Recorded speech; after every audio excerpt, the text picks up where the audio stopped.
할렐루야. 네, 방금 마리아 찬양대 찬양해 주신 것처럼 오늘 우리의 몸과 마음을 하나님 앞에 온전히 올려드리며 예배할 때에 예수님의 은혜가 우리 안에 풍성하고 충만하게 되기를 간절히 소원합니다. 오늘도 추위를 뚫고 이 예배 자리에 함께 하신 모든 성도님들, 또 오늘 각자의 자리에서 영상으로 함께 하시는 모든 성도님들도요, 함께 축복합니다. 우리 서로를 향하여 인사할 때요, 이렇게 인사하면 좋겠습니다. 당신을 보니 하나님을 알겠습니다. 이렇게 인사하겠습니다. 하나님을 알겠습니다. 네, 여러분 진심으로 그렇게 고백하시죠? 그러면 한 번 더 해볼까요? 당신을 보니 하나님을 알겠습니다. 아멘. 이 인사가 그저 형식이 아니라 정말로 저희 마음 가운데 진심으로 우러나오는 간증이고 고백이 되기를 간절히 소원합니다. 여러분, 평상시에 서점에 가셔서 책을 고르실 때 가장 먼저 무엇을 보시나요? 그죠? 책 표지를 먼저 보게 되죠. 가장 먼저 눈에 들어오는 것은 책의 화려한 표지입니다. 그리고 제목도 보게 될 거고요. 또 꼭 봐야죠. 가격표도 보게 될 거고요. 목차도 열어보고 우리가 많은 것을 찾아봅니다. 그런데 이렇게 책들을 살피며 많은 것들을 보지만 많은 분들이 또 유심히 살펴보는 것이 하나 있습니다. 그것은 바로 추천사입니다. 내가 잘 모르는 책이라고 할지라도 내가 평상시 존경하던 목사님이나 아니면 내가 신뢰하는 어떤 전문가가 이 책은 좋은 책입니다 라고 하는 추천사를 썼다면 저희들은 비로소 안심하고 그 책을 집어들게 됩니다. 그런데 그게 왜 그럴까요? 단순히 그 몇 줄의 추천사가 우리 마음에 대단한 감동이 되어서 그러는 것일까요? 그게 아니라 그 추천사를 쓴 사람의 이름을 보고 그 사람의 삶을 신뢰함으로 그 책을 선택하는 것입니다. 추천사가 아니라 그 사람의 삶이 이 책을 보증하기 때문입니다. 결국 저희들이 신뢰하는 것은 화려한 그 추천사의 문장이 아니라 그 문장을 쓴 추천인의 삶 그 자체인 셈입니다. 그렇다면 오늘 저희들의 이름과 또 저희들의 삶은 누구에게 어떤 보증이 되고 있을까요? 오늘날 누군가에게 저희들의 이름은 또 저희들의 삶의 모습은 누구에게 어떤 가치를 보증하고 있을까요? 요즘 청년들이 취업을 하거나 이제 대학원을 가게 될 때에 보통은 자기소개서와 더불어서 추천서를 제출하기를 요구받습니다. 그렇게 하는 이유는 자기 입으로 수백 번 나는 좋은 사람이에요, 난 괜찮은 사람이에요 라고 이야기하는 것보다 이 사람을 지켜와 본 권위 있는 어떤 누군가가 이 사람은 내가 보증합니다 라고 써준 그 추천서 한 장이 훨씬 더 신뢰가 되기도 하기 때문입니다. 오늘 그렇다면 저희들의 이름은 또 저희들의 삶은 누구에게 어떤 신뢰를 주고 있습니까? 이 질문을 생각하면서 오늘 말씀 속으로 함께 들어가기 원합니다. 오늘 함께 읽으신 본문에서도 추천서 이야기가 나옵니다. 바로 고린도 교회 이야기인데요. 평상시에 바울을 시기하고 질투하던 사람들은 바울을 향하여 비아냥거리면서 이렇게 물어봅니다. 바울, 당신을 증명해 줄 추천서가 어디 있습니까? 예루살렘의 유명한 사도들, 베드로라든지 아니면 안드레라든지 이런 유명한 사람들이 써준 추천서나 공문이라도 가져와 보십시오. 그게 없다면 바울 당신을 우리가 어떻게 믿겠습니까? 라고 이야기합니다. 그런데 아시다시피 바울은 이런 추천서를 받은 적이 없습니다. 왜냐하면 바울의 사역의 시작은 다른 12 제자들과 달리 예수님의 살아계심을 보고 사람으로 살아계심을 보고 시작했던 다른 12 제자와 달리 다메섹 도상에서 따로 예수님을 만나면서부터 시작이 되었기 때문입니다. 바울의 복음 전파는 소위 저 예수님의 12 제자 커뮤니티에서 시작한 것이 아니라 독자적으로 시작한 복음 전파 생활이었습니다. 그래서 바울에게는 따로 추천서가 없었습니다. 하지만 그렇다고 해서 바울의 사역이 잘못된 것은 아니죠. 그래서 바울은 지혜롭게도 이렇게 대답합니다. 나에게는 종이로 된 추천서가 필요 없습니다.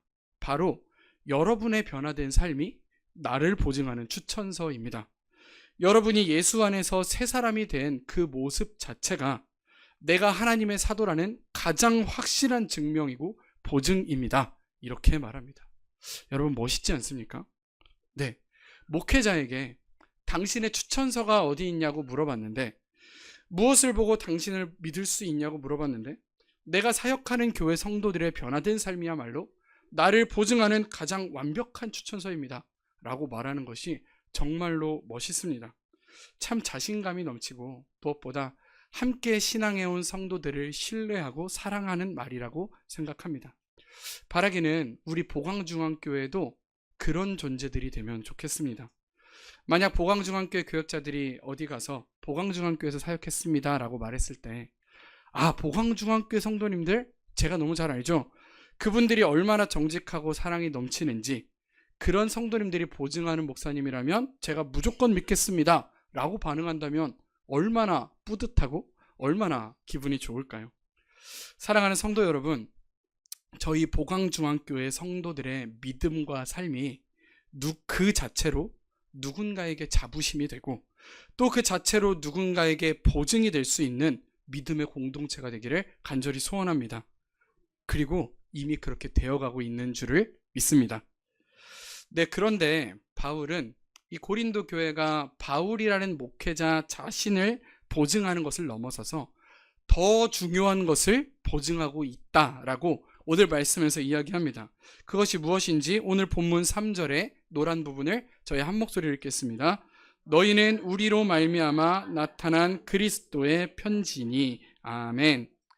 바울은 먼저 이 고린도 교회 성도들의 삶이 자기의 목회자로서의 삶을 보증하는 추천서와 같다고 말했지만, 거기서 말을 멈추지 않습니다. 단지 그저 목회자 한 사람을 보증하는 것이 아니라 이 성도들은 더욱 큰 것, 즉 예수 그리스도를 이 세상에 보증하고 증언하는 삶을 살고 있다라고 말합니다. 이들의 삶을 보면 예수 그리스도가 진리라는 사실을 알게 된다라고 하는 것입니다. 이런 것입니다. 세상의 사람들이 보광중앙교회 성도들의 삶을 보고 저 교회 다니면 좋은가 보다, 저 교회 목사님이 되게 좋은가 보다 라고 이야기하는 것을 넘어서서 저 사람들이 저렇게 사는 것을 보니 저들이 믿는 예수 그리스도가 진짜겠구나, 나도 그런 예수 그리스도 한번 만나보고 싶다라고 고백하게 만드는 것, 이것이 바로 예수 그리스도를 증언하는 그리스도의 편지된 교회 공동체라고 하는 것입니다. 얼마 전 인터넷에서 설교를 듣다가 한 목사님이 이렇게 말씀하시는 것을 들었습니다. 어떤 사람에게는 우리가 유일한 성경일 수 있다. 어떤 사람에게는 우리가 유일한 성경일 수 있다. 이게 무슨 말일까요? 정말로 어떤 이들은 평생을 살면서 성경 한 줄 보지 못할지도 모릅니다. 그런 그들에게 예수님에 대해 듣고 하나님에 대해 알 수 있는 유일한 기회는 어쩌면 그들 가까이에 있는 우리의 삶의 모습, 우리들의 표정과 말일 수 있다라고 하는 것입니다. 가죽으로 된 저희들이 가지고 있는 이 성경책을 펼쳐서 그 안에 있는 말씀을 읽기 전에 우리라는 존재를 통해서 먼저 우리의 삶을 통해 하나님을 알게 되고 예수 그리스도에 대해 읽게 될 수도 있다라고 하는 것입니다. 그렇다면 정말 누군가에게 우리가 예수 그리스도를 알게 하는 유일한 편지일 수 있다면, 그렇다면 우리들은 더더욱 예수님을 잘 전할 수 있는 온전한 그리스도의 편지가 되어야 할 줄로 믿습니다. 그래서 오늘 본문은 우리가 세상에 읽히는, 세상에 예수 그리스도를 온전히 전할 수 있는 온전한 그리스도의 편지가 되기 위해 두 가지 특징을 알려주고 있습니다. 그리스도의 편지가 되기 위한 두 가지 특징을 이제부터 함께 살펴볼 텐데요. 첫째로 함께 따라해 주세요. 온전한 그리스도의 편지는 하나님의 영으로 충만합니다. 이어서 본문 3절의 말씀 노란 글씨만 함께 읽도록 하겠습니다. 이는 먹으로 쓴 것이 아니요 오직 살아계신 하나님의 영으로 쓴 것이며. 아멘. 네, 이제 저희들이 예수 그리스도의 편지로서 세상에 전해져야 할 텐데요. 그럼 이제 무언가를 가지고 글을 써야 합니다. 그런데 글을 쓰기 위해서는 충분한 재료가 필요합니다. 예를 들어서 잉크가 다 된 펜으로, 잉크가 다 떨어진 펜으로 글을 쓴다고 하면요, 아무리 열심히 쓰고 아무리 수려한 문장들을 종이에 적어 나간다고 할지라도 결국 거기에 남는 것은 빈 종이뿐입니다. 마찬가지로요, 아무리 붓을 들어서 일필휘지로 멋있는 붓글씨를 쓴다고 할지라도요, 거기에 먹물이 없다고 한다면 그 종이에 남아있는 것은 아무것도 없게 됩니다. 아무것도 쓰여지지 않는데 그저 마른 붓질만 해대고 있는 것이죠. 문제는 그리스도를 증언하는 편지인 우리가 때때로 이 마른 붓질로 쓰여진 것과 같다라고 하는 것입니다. 예배도 드리고 봉사도 하고 신앙의 열심을 갖추고 또 신앙의 모습을 다 갖추며 살아가는데 정작 그 속에 예수 그리스도를 증언하는, 예수 그리스도를 나타내는 문장은 단 한 줄도 쓰여 있지 않은 텅 빈 편지가 되기도 한다라고 하는 것입니다. 고린도 교회에는요, 말을 수려하게 잘하고 또 지식의 수준도 높은 사람들이 많았던 것 같습니다. 오죽하면 어떤 이들은 바울의 설교가 투박하다라고도 했습니다. 그만큼 그들이 추구하는 어떤 수준이 있었던 것이죠. 또 이 고린도라는 도시가 당시 철학과 수사학의 조예가 깊었던 그리스의 핵심 도시라는 걸 생각해 보면 더더욱 이 사람들의 수준이 높았을 것을 생각해 볼 수 있습니다. 그런데 바울은 이들을 향해서 하나님의 나라는 말에 있지 않고 오직 능력에 있다라고 이야기합니다. 무슨 말일까요? 아무리 지식이 높고 수려한 문장을 구사한다고 할지라도, 아무리 그 안에 일필이지로 멋들어진 붓글씨로 글씨를 쓴다고 해도 하나님의 영이 없는 화려한 말은 사람의 마음판에 단 한 줄도 새길 수 없다라고 하는 것입니다. 실력이나 노력이나 열심보다 더 중요한 것은 우리 삶 속에 묻어나는 성령의 능력이다라고 하는 것입니다. 그러면 여러분, 저희들은 왜 이 먹물도 없으면서 이 마른 붓질을 멈추지 못하고 살아가게 될까요? 그것은 우리 안에 은혜가 없다는 사실을 감추기 위해서입니다. 바울은 여기서 모세의 이야기를 합니다. 잠시 출애굽기에 나온 내용을 떠올려 보면요, 모세는 시내산에서 하나님을 만나고 십계명을 받아 산에서 내려옵니다. 그런데 이때 모세의 얼굴에서 하나님의 영광의 광채가 반사되어서 빛나게 되죠. 사람들은 모세의 이 얼굴을 두려워했다고 합니다. 그래서 모세는 수건으로 자기의 얼굴을 가렸다라는 것이 출애굽기에 적혀있는 이야기인데요, 바울은 여기서 한 가지 해석을 덧붙입니다. 그것은 모세가 자기의 얼굴을 수건으로 가린 이유가 하나 더 있다는 것입니다. 그것은 뭐냐면 하나님의 영광의 강체가 모세에게서 사라지는 것을 숨기기 위해서였다라는 것입니다.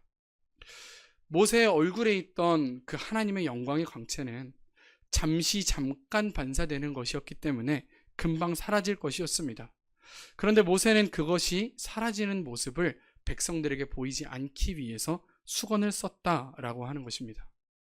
이 이야기를 조금 더 이해하기 위해서 잠시 저의 이야기를 해보면요, 저는 가끔 말씀을 준비하거나 찬양 인도를 준비할 때 막막할 때가 있습니다. 물론 대부분의 경우에는 그래도 찬양하고 묵상하면서 감동으로 말씀을 준비하고 찬양을 준비하지만, 정말 솔직히 말해서 가끔씩은 아무런 감동도 느껴지지 않을 때가 있습니다. 말씀을 읽어도 내 안에 아무런 풍성함도 채워지지 않는 것 같다는 느낌을 받을 때가 있습니다.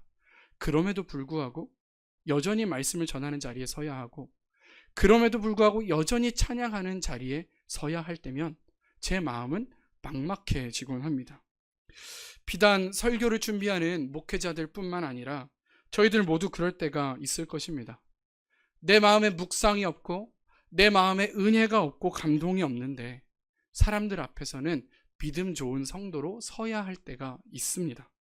그럴 때면 내 안에 은혜가 없음을 감추기 위해서 수건이 필요한 것이죠. 내 안에 하나님의 영광이 머물지 않음을 들키지 않기 위해서는 수건으로 얼굴을 가리고 살아야 하는 것이죠. 그런데 여러분, 이렇게 수건으로 얼굴을 가리고 살아가는 삶이 행복하겠습니까?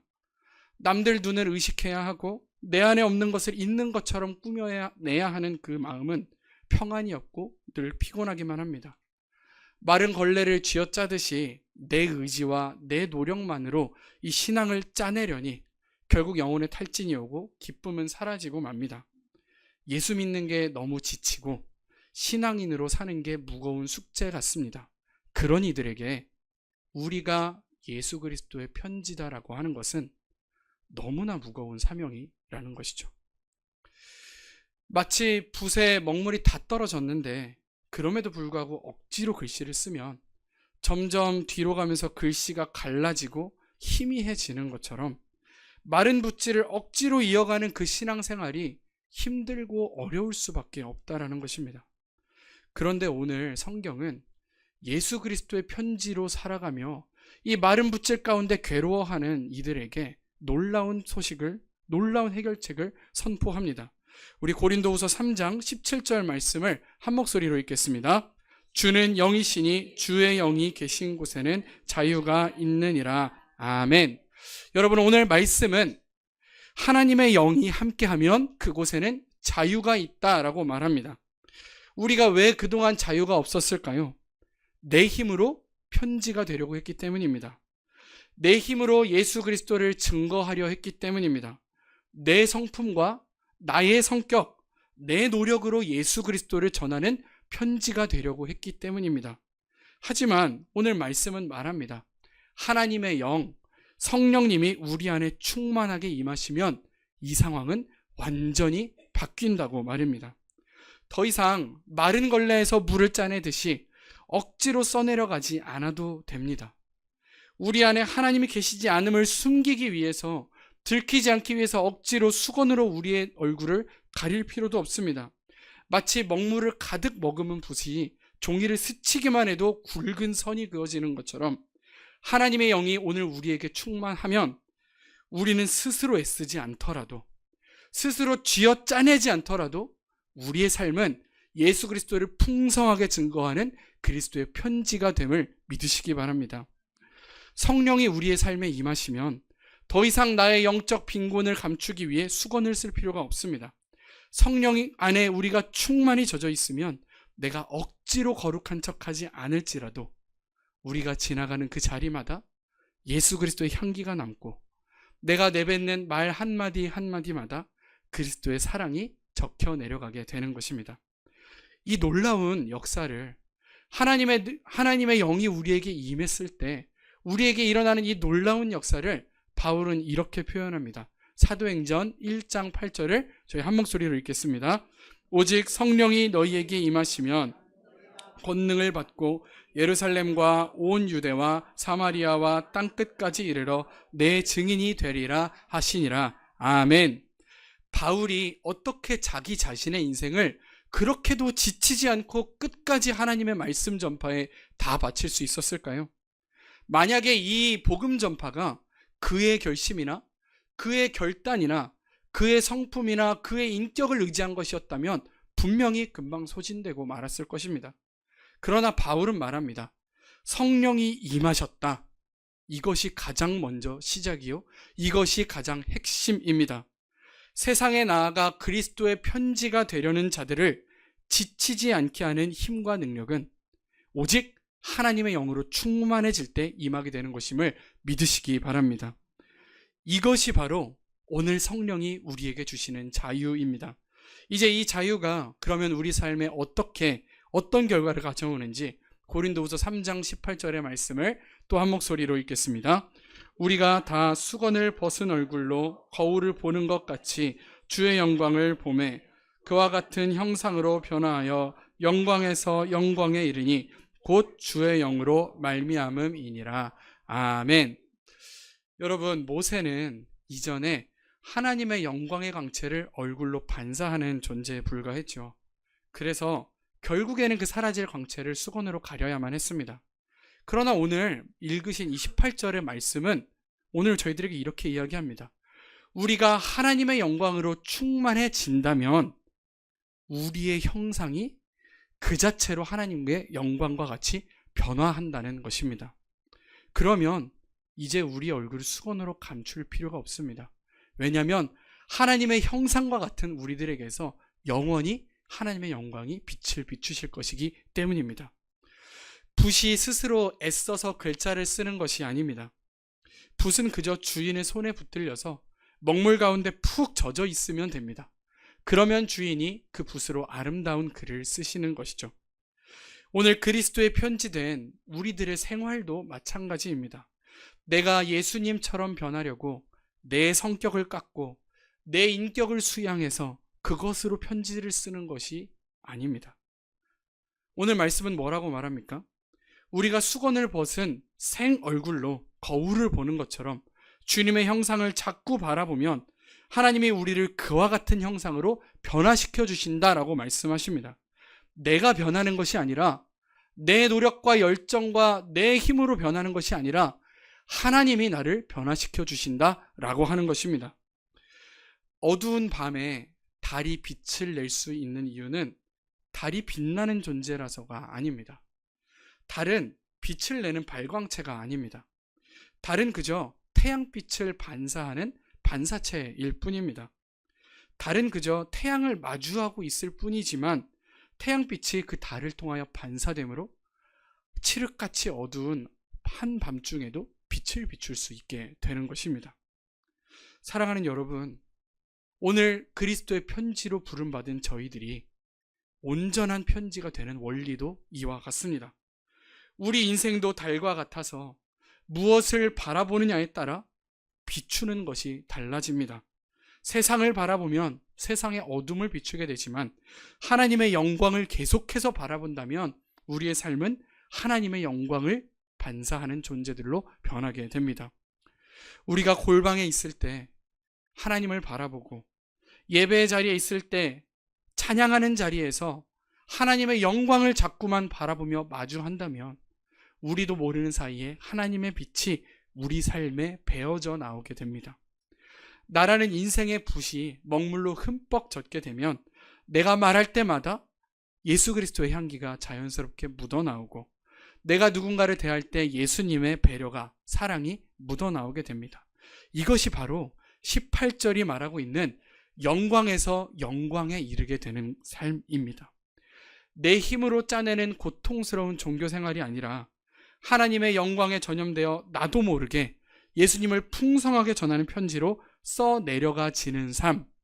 바라기는 우리 보광중앙교회 모든 성도님들의 삶이 이 성령의 넘치는 권능과 자유를 맛보게 되기를 하나님의 이름으로 간절히 축복합니다. 바울이 이 모진 고난과 매맞는 삶 속에서도 끝까지 복음을 전할 수 있었던 비결이 뭘까요? 그가 특별히 의지가 강한 사람이어서가 아닙니다. 그의 안에 마르지 않는 성령이라는 먹물이 늘 공급되고 있었기 때문입니다.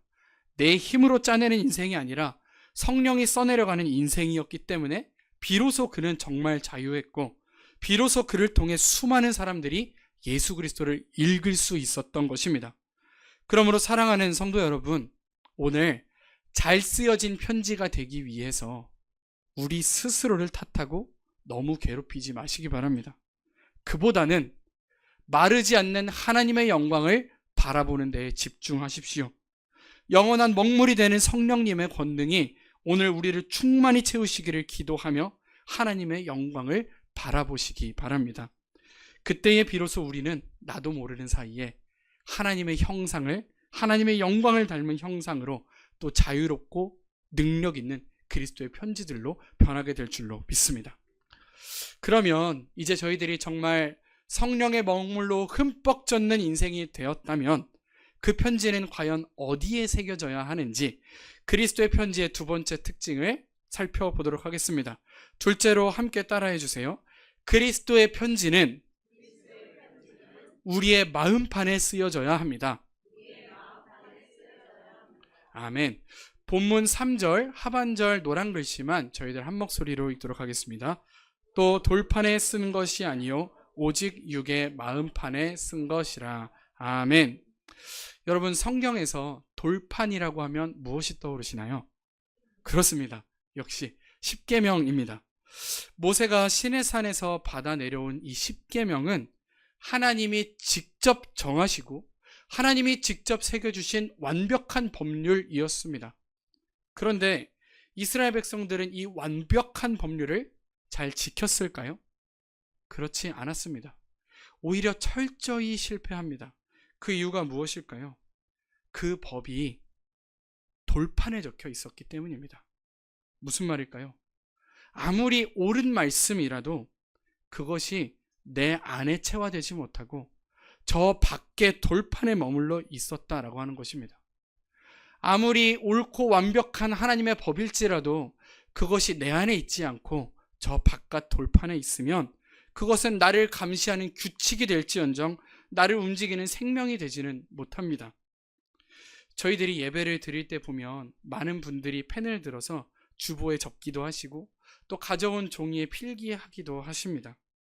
그런데 만일 우리가 적은 이 말씀들이 그저 종이에만 머무르는 기록으로 남는다고 한다면 그것은 우리가 또다시 하나님의 말씀을, 그리스도의 편지를 돌판에 새기는 것과 같은 것입니다.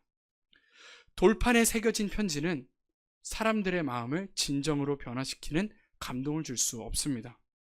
하지만 우리가 그리스도의 진정한 편지라고 한다면 그 편지는 더 이상 돌판이 아니라 우리의 육의 마음판에 새겨져야 합니다. 더 이상 하나님의 말씀이 외적인 규범이 아니라 우리의 내적인 동기로 변하게 되는 것입니다. 남을 억지로 따라하는 것이 아니라 내 스스로의 마음이 진정 하나님의 형상을 닮아가는 것입니다. 말씀이 나의 인격이 되고 성령님의 권능이 진정으로 나의 능력이 되어지는 그러한 체화의 단계가 바로 하나님의 말씀을 우리 마음판에 새기는 것입니다. 오늘 우리가 예배의 자리에 나아갈 때마다 손으로 받아 적는 그 모든 말씀의 메시지들은 예배의 자리를 떠난 우리의 일상의 자리에서, 예를 들면 월요일 아침 직장에서 만나는 동료들 앞에서, 또 우리 사랑하는 가족들 앞에서 말하는 나의 입술 가운데 내 마음판에 적혀야 한다라고 하는 것입니다. 우리가 주일 예배 자리에서 고백한 그 사랑들은 그저 내 손안의 노트가 아니라 내 친절한 행동으로 내 마음판에 적혀야 한다라고 하는 것입니다. 종이에 적혀져 있는 말씀은 나만 볼 수 있지만 우리 마음판에 적혀진 하나님의 말씀은 세상 모두가 읽을 수 있는 그리스도의 편지가 되는 줄 믿으시기 바랍니다. 2019년에 아프리카 남수단에서 온 토마스 타반 아콧이라고 하는 사람이 있습니다. 남수단에서 왔으니까 참 어려운 생활과 수준도, 어떻게 보면 지적 수준도 참 낮은 그런 삶을 살았던 이 의사가 한국에 와서 의사가 되어서 사람들이 참 많이 놀랬었는데요. 유퀴즈라고 하는 유재석이 하는 프로그램에 게스트로 나오기도 했었습니다. 이분이 한국에 자기가 오게 된 계기와 이 어려운 모든 것을 다 극복하고 의사가 될 수 있었던 그 이유를 나중에 한 스승 때문이다 라고 이야기하는데요.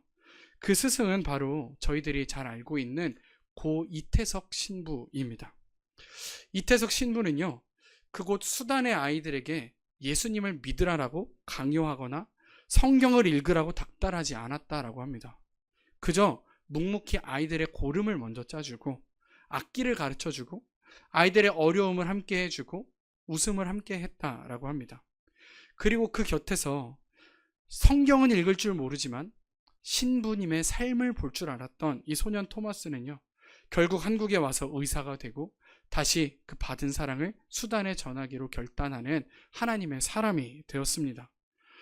이 토마스는 이렇게 고백합니다. 신부님은 나에게 한 번도 의사가 되라고 하거나 신자가 되라고 말한 적은 없습니다. 하지만 신부님이 보여주신 삶을 통해 하나님을 보았습니다. 사랑하는 성도 여러분, 이 토마스 의사는요, 이태석 신부의 말보다 그의 마음판에 새겨진 그리스도의 편지를 통하여 예수님을 읽었습니다. 글도 잘 모르는 이 남수단의 아이들은 글을 배워서 성경책을 읽기도 전에 이태석 신부의 삶을 통해서 예수 그리스도를 알고 하나님을 만나게 되었습니다. 사랑하는 여러분, 오늘 저희들 또한 이 세상에 예수 그리스도를 드러내는 마음판에 새겨진 그리스도의 편지가 되기를 간절히 소원합니다. 이제 하나님은요, 우리 보광중앙교회 사랑하는 성도들에게도 그때와 같이 동일하게 이렇게 말씀하십니다. 사랑하는 보광중앙교회 성도들아, 너희는 내가 이 세상에 보내는 추천서이고 편지란다. 너희의 가족에게 너희의 직장 동료들에게, 또 만나는 세상의 모든 이들에게 내가 얼마나 그들을 사랑하는지 너희들의 삶으로 적어서 보여주겠니? 라고 말입니다. 사랑하는 여러분, 오늘 우리는 예수 그리스도의 온전한 편지가 되기를 결단해야 합니다. 내 힘으로 억지로 쥐어짜던 그 마른 붓질은 이제 내려놓고, 나의 영적 빈곤을 감추려 했던 그 수건은 이제 내려놓고 하나님의 영광을 바라보십시오. 우리가 하나님의 영광으로 충만해질 때에 우리의 말들은 하나님의 향기로 풍성해질 것이고, 우리의 삶은 살아계신 예수 그리스도를 증명하는 강력한 문장이 될 것입니다. 우리 한 명 한 명 모두가 이 시대에 사람들이 읽을 수 있는 성경이 되기를 소원합니다. 세상 사람들이 나라는 편지를 읽을 때, 아, 정말 저 사람을 보니, 저 집사님을 보니, 저 권사님을 보니, 저 장로님을 보니, 아, 예수 그리스도가 살아계시겠구나, 하나님이 살아계시겠구나 라고 고백할 수 있는 놀라운 역사가 오늘 여러분들과 저의 삶 가운데 일어나기를 간절히 소원합니다. 영광의 통로로 쓰임받는 보강중앙교회 모든 성도가 되기를 소원하며 우리 이 시간에 함께 찬양하며 나아가겠습니다.